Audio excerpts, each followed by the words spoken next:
ஏய் எதுக்கப்பா கயிறு? கேக்குற பாரு கேள்வி கேணத்தனமா இருக்கு. மாட்டை வாங்கி பையிலையா போட முடியும்? கயத்தை கட்டி தான் எடுத்துக்கிட்டு வர முடியும். அப்பா நீ கிளச்சி விட்டு வேகமா போடப்பா, எனக்கு பல சோழி இருக்கு. ஆட்டைக்கு எவ்வளவு வச்சுக்கலாம்? உங்களுக்கு எவ்வளவு தேவைப்படுது? இங்கே கத்தி எடுக்கிறதே நீங்க, களத்துல நாங்க தாண்டி. நாங்கன்னா சீட்டை கையில தொட்டோம்னு வச்சுக்க, கட்டுல உள்ள சோக்கருக்குள்ள தானா கை வழியே ஏறி வந்து உட்காந்துக்கிறேன். போடு. அப்போ ஒரு 200 ரூபா வச்சுக்கலாமா? எம்மிட்டு வேணாலும் வச்சுக்க. இந்தா வெட்டி விடு. போட அண்ணனுக்கு டொருனா வாங்கிட்டு வாடா. ஜேஸ்ட் குடிக்கிறான் டம்பாலானே அப்படின்னு சொல்ற? சரிடா.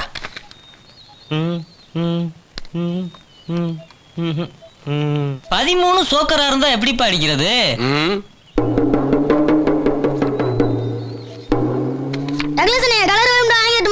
வீரே சொல்லி வைடா, அண்ணன் ஜெயிச்சுட்டு வந்துறேன். கொஞ்சம் போடுற அம்பி, இந்த ஓடியாந்துருவேன். இப்ப வந்துருவேன். அட கையில அடிச்சிருக்க, முடிஞ்சு. இதுதான்டா உனக்கு பிடிக்காது. ஏனே கலர் வாங்கிட்டுமனே சன்ன சன்ன நீ விளையாடுனே. விட்டதா பிடிக்கணும். இந்த ஆட்டைக்கு 500 போடி.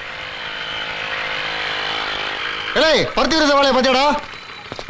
ஏய் உன்னை தானே கேட்குறேன். நான் காசை வாங்கிட்டு உள்ள பிடிச்சி போடாம வெளியில விட்டுருக்கிய. இன்னும் எத்தனை பேர் குடிய கெடுக்க போறாங்களோ?